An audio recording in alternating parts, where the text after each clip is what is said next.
এখানে এই লোকটি দাঁড়িয়ে দাঁড়িয়ে নারকেল বিক্রি করছিল। তখনই বাসে থাকা এই লোকটি একটি গহনা নারকেলের ভেতর ঢুকে দেয়, আর তারপর গহনার খালি বাক্সটি একটি ঘুমানোর মানুষের হাতে রেখে দেয়। আরে আমার গহনা তুই চুরি করেছিস, আমার সঙ্গীতে তুই বসেছিলিস। আরে ভাইজান আপনি আমাকে ভালো করে চেক করে দেখুন, আমি আপনার গহনা চুরি করিনি। তাদের হইচই শুনে ড্রাইভার তো নিচ থেকে তাড়াতাড়ি গাড়িতে চলে আসে। ভাইজান আমি এই গাড়ির ড্রাইভার, বলুন আমাকে আপনার কি হয়েছে। আরে ভাইজান আমার গহনাটি এখান থেকে কেউ চুরি করেছে, এই তো আমার সঙ্গে বসেছিল, মনে হয় এই চুরি করেছে। এই হার তো আমি এমন জায়গায় লুকিয়ে রেখেছি যে এর বাপু খুঁজে বের করতে পারবে না। আরে নারকেলওয়ালা আবার কই গেল? ভাইজান আমি একটু প্রসাব করতে যাব। আরে প্রসাব পরে করো, এখান থেকে কেউ বের হতে পারবে না। আরে তাহলে তাড়াতাড়ি চেক করো, আমি আবার চোর নই। আরে ড্রাইভার সাহেব আগে এর তল্লাশি করুন, আমার সঙ্গে বসেছিল। ঠিক আছে আপনি ওর তল্লাশি করেন, আমি এর করতেছি। আরে এর কাছে তো কিছু নেই, আমি যাব না বাসের ভিতরই করে দেবো। আরে যা যা তাড়াতাড়ি বেরিয়ে যা, সবাইকে ভালো করে চেক করতে হবে, কারণ না কারো কাছে তো হার আছেই। এই নারকেলওয়ালা তাড়াতাড়ি নিচে আয়। আরে ভাইজান আমি যেতে পারবো না, এখন আমি চোর ধরা দেখবো। এখন কিভাবে নিচে নামাবো একে? একটা বুদ্ধি পেয়েছি। আরে ভাইজান নিচে আসুন, একটা নারকেল খাবো।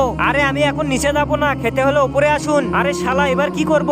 আরে এটা কি, সবাইকে তো চেক করলাম, কারো কাছে তো হার পেলাম না। আরে ভাইজান এত টেনশন করেন না, আল্লাহ চাইলে ঠিকই পাবেন। এই নারকেলওয়ালা ভাই একটা নারকেল দাও দেখি। ঠিক আছে ভাইজান এই যে নিন। ভাইজান এই যে নিন, এটা খেয়ে নিন। আমার মনে হয় তাড়াতাড়ি উপরে গিয়ে ওই নারকেলটি নিতে হবে।